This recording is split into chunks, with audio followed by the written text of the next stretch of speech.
my god, what a mess. Okay, I just came back from the messiest week, and I know that this is not a drama channel, but I still talk about whatever I want because it's my channel. Okay, don't tell me what to do, don't tell me what to talk about. I am going to talk about it despite not being a drama channel per se. Okay, guess what time it is? It's literally like 1 or 2 a.m. and I was just like, I had an itch and I need to get rid of this itch, okay, and tell you about this because I have a lot to say.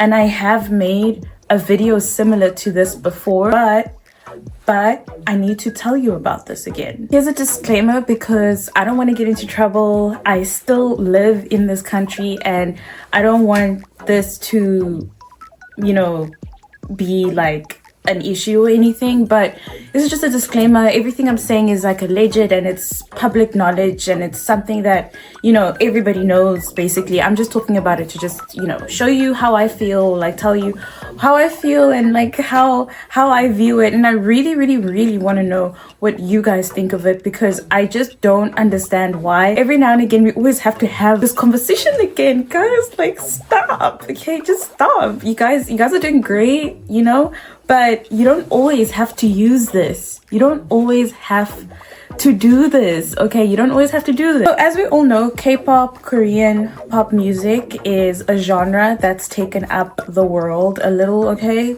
K-pop is really big now, and I don't want to only say it's only because of BTS, but there's been like much bigger groups way back before BTS that kind of like laid the foundation so that when BTS came, they literally flew, okay? Their predecessors like walked so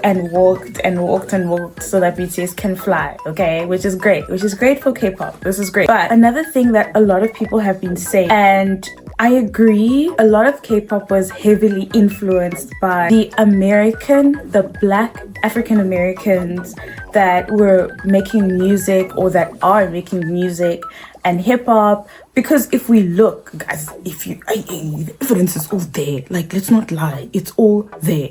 If we look, a lot of hip-hop groups in America, Black hip-hop groups, are always like, they're in groups, you know, they always have this like vibe, which is what like K-pop does most of the time, and we've seen that over and over again. If we look at BTS, for example, the way they started out, they had to fly all the way to America and like kind of like shadow Americans, Black Americans, and like chill with them. They did shadow like this artist at some point, and they were with this person in the studio or whatever. They were speaking to a bunch of Black girls. I still to this day don't understand what that whole entire era was about, but that was how they found like their identity. It's always gonna go back to Black African Americans that create all of these trends for all of us, but then the K-pop industry will deny. They wash their hands, say, yo, we don't know anything, we created, it's our this,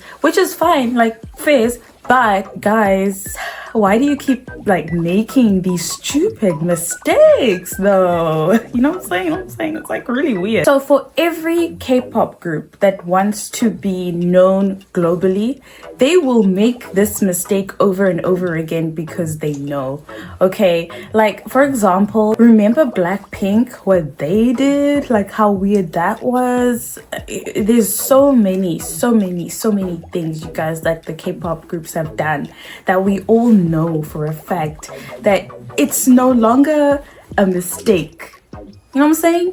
It's not even a mistake anymore. It's purposely being done. So recently, this K-pop group, Choco 1 and 2, they had the song made. It's called Gimme. And in this particular song, you hear the song, there is a section in the song where one of the group members, Yi-chan, I apologize if I'm saying the name correctly, I'm not sure. I'm not associated or affiliated with this group as such. I do not need to know how to say the name. I'm joking, I don't mean that. Like, I really don't know how to pronounce his name. I think it's Yi-chan or Ye-chan, but I think it's Yi-chan. Yi-chan, in this song, okay, in his song, there is a section of the song where he's saying the word neighbours, but the line sounds like he's saying the N-word, Okay, so it's like really shocking, because how are you making a mistake like this in a song? Like you made the song and then like you click upload, and then when you hear the song you literally hear this word.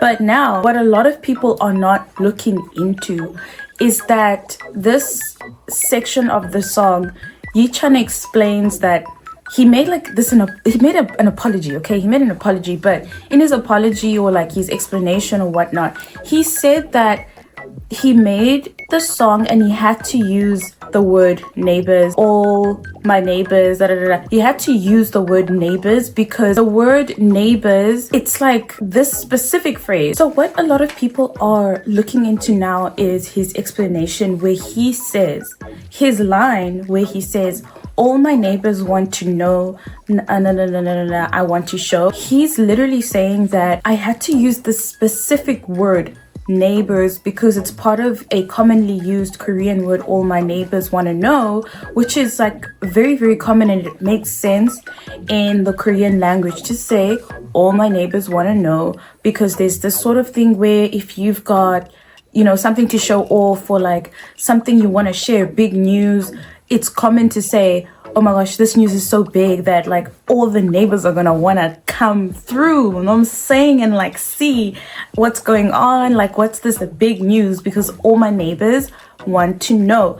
But the problem is that when he said all my neighbors, the word neighbors was kind of like ambiguous. Like when you listen to it, it sounded very ambiguous. A TikTok channel pointed this out. They said that it sounds very ambiguous because he says all my neighbors, the B was overshadowed because you've got background vocals of the girl saying good, and then that good overshadows stay with the B in neighbors. So now you've got good birds wanna know. So when you hearing it, when everybody heard this, it sounded like he was saying the N word. And I'm not sitting here like defending anyone. I'm not sitting here saying bash anyone, hate on anyone, okay? I'm just trying to understand the situation, and I want us all to be educated on this situation, right? And like see all sides of this, okay? So phonetically, it sounds like he literally dropped a slur, right? He said a very offensive word. But if you hear it very carefully, you can even slow it down. I'm not going to be able to add the music into this because I don't want to get copyrighted or flagged, okay? I want you to go to TikTok, just in case you don't want to like support or stream or whatever. You can just go to TikTok and hear it, and you can hear the good in the background that breaks up the word neighbor, and it makes a lot of sense. But as somebody who is an artist, you should surely know that it sounds weird. It literally sounds very weird. It sounds very strange. Yichan also mentions in his video that when he did it this way, he could have said other words. Like he could have said, all my friends want to know, all my besties want to know, all my girls want to know, all my boys want to know, or are they gonna want to know, whatever. But he said he couldn't use those specific words because it doesn't make sense with the musical flow and the different elements that you have to actually make a song. And having other words like alternative words, it was going to like break his flow, which I understand because he's an artist, and we all need to understand that like when artists make music, you need to add certain elements into a song and like compose it so that it actually makes up a song. Like you need to have lyrics that makes sense, that are going to create an actual song, which I understand. You gotta be educated in that thing, and like you gotta put like specifics whenever you're creating music. Fair. Fair, fair, fair, fair, fair. But you can even like he goes hard into the whole it's a Korean phrase, and I also get that because it's a Korean song, it's in the Korean K-pop genre. Yo, I'm so tired of saying Korean, dude. I think this is why a lot of people get annoyed with people that live in South Korea, because they always say Korean this, Korean that. But anyways, side rant. Anyways, so it's understandable because he says that this is a Korean song and it's like part of K-pop, which is based on the Korean language. So he's using a Korean phrase. Cool, right? But if it's so heavily a Korean song using the Korean language, you could have used the Korean word then for neighbors, or like put the actual Korean translation for that entire phrase. Because right after all my neighbors want to know, he says another line in Korean straight after. So why couldn't that line at the beginning, just the whole thing be in Korean? Or if it's gonna mess up with your musical elements, like he mentioned before, then you could have just, made either the whole thing in English and made it make sense, or in Korean and made it make sense. Like, I don't know. I feel like there's like always loopholes and other alternatives that you can do to get around these things and still stick to the proper musical elements, right? I don't know. I don't have a degree in music. I don't have any experience creating music, but logic says, bro, like, you should have other options. If you are a creator and like a producer, somebody who's creating things, there's ways to do it, and you need to be inventing ways anyways on how to do things in an alternative way, right? I don't know. So my response to this is that, like, as creators, you have to find responsible ways to produce whatever you're producing,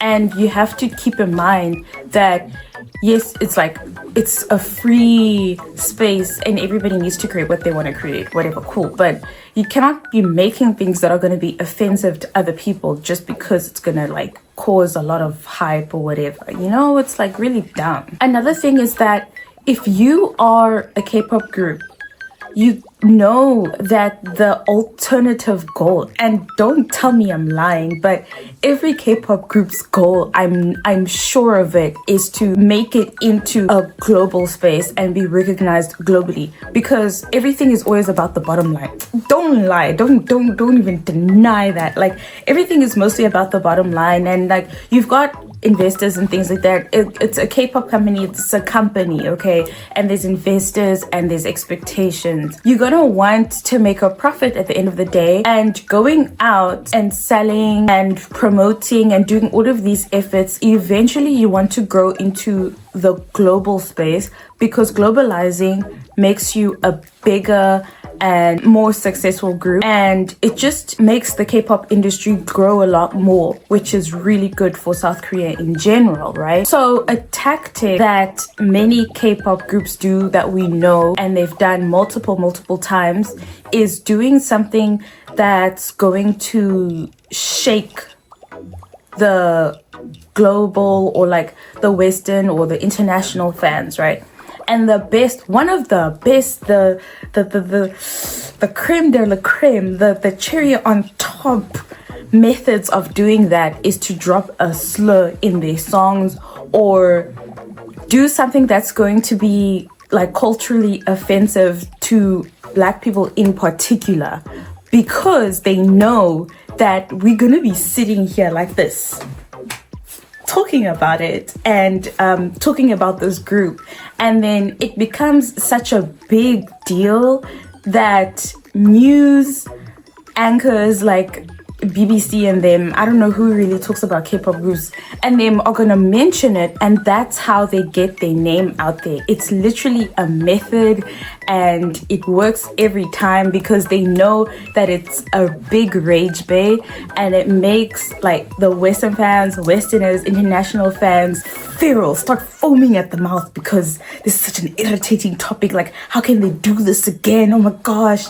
and do exactly what I'm doing right now, and like being ranting about the situation, and then each of our videos that we make talking about it, they spread like wildfire, and then more people see this. But the important thing is to make the right people see it, which is younger people. Okay, younger people are gonna be like, oh, what are they talking about? Oh, that thing. Oh, shucks, that's oh geez, oh man, oh geez, Rick, oh my gosh, Morty, oh my gosh, Rick. Then they're gonna be like, wait, let's see the group. I want to see the group. Then they see it, they're like, oh my gosh, they're so pretty. Oh my gosh, so cool. Their songs, let me listen to one of their songs. Oh, but this song doesn't have a slur. I like this song. And then you get a fan.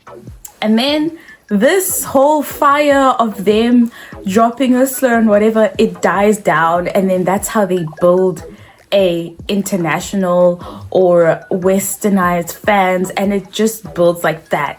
That is literally a technique to get into the global space. So it's all done on purpose, and you see how relaxed he is in his apology video. He's not worried for shit. Usually when K-pop groups need to drop a slur or like do something offensive, or even have, you know, something happened within the fan base, rumors about dating fans or whatever. Usually when they drop that, it's to get you ready for an album or a concert. This is why I always tell my friends that you will never see me falling for any of this propaganda, because it's always to just cause hype for some product that's about to drop. So, for example, if they want to be like this example, this is the perfect example, because now I just dropped a new song, by the way, and in the song I say a very bad word, but then now everyone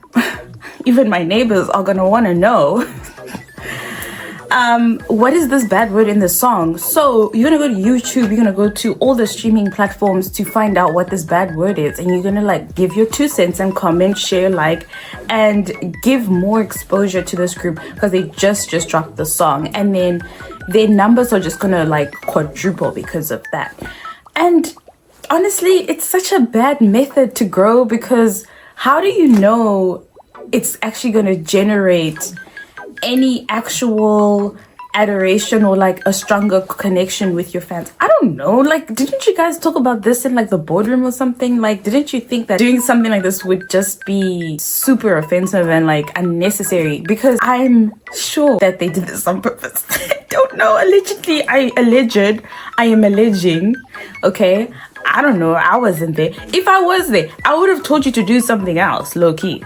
If you guys just were like, okay, we're gonna make this song and we want to include some English words in it, then speak to an English speaker. There are so many English speakers in this country that also know Korean. Like, you could have went into the entertainment industry and collected somebody who can speak both, who is a lyricist, and they could have made a really dope ass song. But no, they refuse to give out any credit to anyone else. Okay, this is like very K-pop coded. Okay, but anyways, that is all for this video. I would love to know what you think about the situation. Like, do you think he did this on purpose? Do you think the company did this on purpose? Or like, is this like not really a big surprise at this point, honestly? And what do you think of the group? I'm sure the group is great, but you guys need to stop doing all of these weird tricks just to become, you know, global sensation or another BTS. And mind you, I love BTS, hey? Like, I'm just saying, I'm a big, like, I am an OG BTS fan, but I will not be falling for any of this. I'm not going to any K-pop concert ever, unless I've been invited to it, but you won't catch me. Anyways, be smarter, and until then, I'll catch you in the next episode, I guess. Yeah, bye, neighbors.